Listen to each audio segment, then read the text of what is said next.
அனைவருக்கும் வணக்கம். இன்றைக்கு தாம்பரம் மாநகர காவல்துறை செம்மஞ்சேரி பிரிவு மற்றும் கண்ணகி நகர் பெரும்பாக்கம் ஏரியாக்களைச் சேர்ந்த காவல்துறை ஆய்வாளர்கள் மற்றும் காவல்துறை அசிஸ்டன்ட் கமிஷனர் ஆஃப் போலீஸ் அவங்களுடைய தலைமையில் தமிழ்நாடு விடுதி உரிமையாளர்கள் சங்கத்தின் ஒத்துழைப்போடு இன்றைக்கு ஒரு விழிப்புணர்வு கூட்டம் நடைபெற்றது.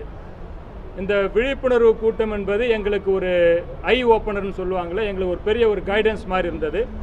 மரியாதைக்குரிய அசிஸ்டன்ட் கமிஷனர் வைஷ்ணவி மேடம் அவர்கள் ஒரு விடுதி சேஃபாக இருக்கிறதுக்கு என்னெல்லாம் இருக்கணும், எப்படியெல்லாம் சேஃபாக இருக்கணும், அங்கே இருக்கிற பிள்ளைங்களை எப்படிலாம் காப்பாற்றணும், கிரைம் நடக்காமல் எப்படி பாதுகாக்கணும், கிரைம் நடந்தாலும் அந்த கிரைம் நடந்தது யார் நடத்தினாங்கிறத கண்டுபிடிக்கிறதுக்கான வழி என்ன, இதையெல்லாம் சொல்லி எங்களுக்கு நல்வழிப்படுத்தினார்கள்.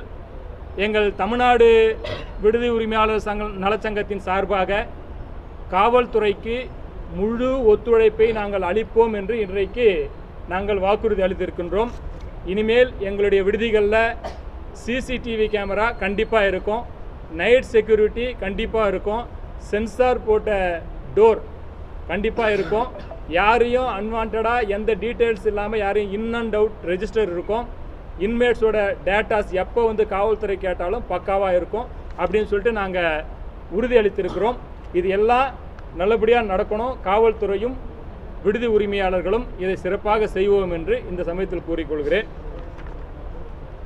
இன்னொரு விஷயம், இன்றைக்கி வந்து எங்களுக்கு 2-3 விஷயம் இந்த இடத்துல பேச வேண்டியது இருக்குது. இது காவல்துறை சம்மந்தப்பட்டது இல்லை, ஆனால் மிக முக்கியமான விஷயம் என்னன்னு கேட்டிங்கன்னா, எங்கள் Tamil Nadu combined development and building rules 2019 annexure 18 இதில் என்ன சொல்லியிருக்காங்கன்னா, ஹாஸ்டல் கட்டிடங்கள் எல்லாம் ரெசிடென்சியல் பில்டிங் தான், ஹாஸ்டல் கட்டிடங்கள்லாம் ரெசிடென்சியல் பில்டிங் தான் சொல்லியிருக்கிறாங்க. ரெசிடென்சியல் பில்டிங்னு இருக்கிறப்போ ரெசிடென்சியல் பில்டிங்க்கு ரெசிடென்சியலுக்கு தரக்கூடிய இபி எலக்ட்ரிசிட்டி டேரிஃப், ரெசிடென்சியலுக்கு தரக்கூடிய வாட்டர் டேரிஃப், ரெசிடென்சியலுக்கு தரக்கூடிய ப்ராப்பர்ட்டி டேக்ஸ், இது எல்லாம் கொடுத்தா நல்லா இருக்கும். ஏன்னா 2019 சட்டம் வந்துருச்சு, ஆனால் இது வரைக்கும் இம்ப்ளிமெண்ட் பண்ணாமல் நாங்கள் வந்து commercial property tax, commercial EB, commercial water tax கட்டின்னு இருக்கிறோம். அதுலேருந்து ஒரு இது வேணும். இன்னொரு விஷயம், 22/3/2024 சென்னை உயர்நீதிமன்றம் அளித்த விதியின் இது வெர்டிக்ட் பிரகாரம் நாங்கள்லாம் வந்து ஜிஎஸ்டிலேருந்து எக்ஸம்ஷன் ஆனவங்க. ஜிஎஸ்டி எங்களுக்கு அப்ளிகபிள் ஆகாது. அப்போது ஜிஎஸ்டி அப்ளிகபிள் ஆகாது.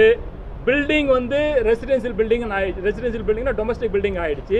அப்படி இருக்கிறப்போ நாங்கள் ஏன் கமர்ஷியல் இபி கட்டணும், கமர்ஷியல் ப்ராப்பர்ட்டி டேக்ஸ் கட்டணும், கமர்ஷியல் தண்ணி வரி கட்டணும், கமர்ஷியல் குப்பை வரி கட்டணும். அதே மாதிரி இன்னும் முக்கியமாக சொல்லணும்னா, ஒரு ட்ரைனேஜ் கனெக்ஷன் வாங்கணும்னா இங்கே இருக்கிற நம்ம உள்ளாட்சி நிர்வாகிகள்கிட்ட நாங்கள் படுற பாடு பெரும்பாடாக இருக்குது. ஏன்னா அவங்கெல்லாம் கமர்ஷியல்ன்றாங்க. கமர்ஷியல் எப்படி? நான் ஒரு குடிநீரை, அரசாங்கத்தின் குடிநீரை எடுத்து அதில் ஒரு கூல்ட்ரிங்க்ஸோ ஒரு சாராயமோ ஒரு கூல்ட்ரிங்க்ஸோ காய்ச்சி 4 பேருக்கு விற்றன்னா அது கமர்ஷியல். ஒரு 5 பேர் இருக்கிற 5 அப்பார்ட்மெண்ட் இருக்கிற ஒரு பில்டிங்கில் ஒரு 30 பேர் இருக்கிறாங்கன்னா அந்த 30 பேர் அந்த தண்ணி யூஸ் பண்ணுறாங்கல்ல, அங்கே டொமஸ்டிக் தானே கொடுக்குறோம். அதே மாதிரி 5 அப்பார்ட்மெண்ட் எடுத்து நான் ஹாஸ்டல் நடத்துகிறேன். என் ஹாஸ்டலில் 30 பேர் தங்குறாங்க, அந்த 30 பேர் அந்த தண்ணியை பயன்படுத்துகிறாங்க. அவங்க குடிக்கிறதுக்கு மட்டும்தானே பயன்படுத்துகிறாங்க, சாப்பிட்றதுக்கு மட்டும்தானே பயன்படுத்துகிறாங்க. அந்த தண்ணியை நாங்கள் வணிகம் செய்கின்றோமா? அப்படின்றப்போ அந்த குடிநீருக்கு ஏன் நாங்கள் வந்து கமர்ஷியல் குடிநீர் டேக்ஸ் கட்டணும்? அது ஒன்று இருக்குது. இன்னொரு விஷயம், இப்போ பார்த்தீங்கன்னா ரெசிடென்சியல் பில்டிங் 2019 ரெசிடென்சியல் பில்டிங்னு ஆயிடுச்சு. ஆனால் 2019 ஒரு சட்டம் போட்டிருக்கிறாங்க, ஃபார்ம் டி வாங்கணும், பப்ளிக் பில்டிங்னு வாங்கணுன்றாங்க. இது முரண்பாடாக இருக்குது, அரசாங்கத்துக்கே முரண்பாடாக இருக்குது. என்னன்னு கேட்டிங்கன்னா, ஒரு சைடில் பார்த்தீங்கன்னா 2019 எல்லா ஹாஸ்டல் பில்டிங்கும் ரெசிடென்சியல் பில்டிங்கும் சட்டம் வந்துருச்சு. இன்னொரு இடத்துல வந்து நீங்கள் வந்து பப்ளிக் பில்டிங்கு ஃபார்ம் டி வாங்குங்கன்றாங்க. இது பொருந்தாமல் இருக்குது. அதனால் நாங்கள் திரும்ப கேட்குறது, ஃபார்ம் டியிலிருந்து எங்களுக்கு விலக்கு வேண்டும். நாங்கள் இந்த ரெசிடென்சியல் பில்டிங்கோட டொமஸ்டிக் பில்டிங்கை மாற்றணும், இபி டாரிஃபை மாற்றணும், சொத்து வரியை மாற்றணும், நம்ம வந்து ப்ராப்பர்ட்டி டேக்ஸை மாற்றணும், நம்ம கழிவுநீர் குடிநீர் வசதிகளையும் எங்களுக்கு டொமஸ்டிக்காக பண்ணி கொடுக்கணுன்றது வேண்டிக்கிறோம். இன்னொரு முறை காவல்துறை சொன்ன அனைத்தையும் நாங்கள் இது பண்ணுவோம், ஃபாலோ பண்ணுவோன்றதை இந்த நேரத்தில் சொல்லிக்கிறோம். சென்னை நகரில் மட்டும் 5360 ஹாஸ்டல் எங்களுடைய சங்கத்தில் இருக்குது. 7 to 8 லட்சம் பேர் எங்கள் விடுதிகளை தங்கியிருக்கிறாங்க. அவங்களுக்கு சேஃபான விஷயத்தை நாங்கள் பண்ணிட்டு இருக்கிறோம்.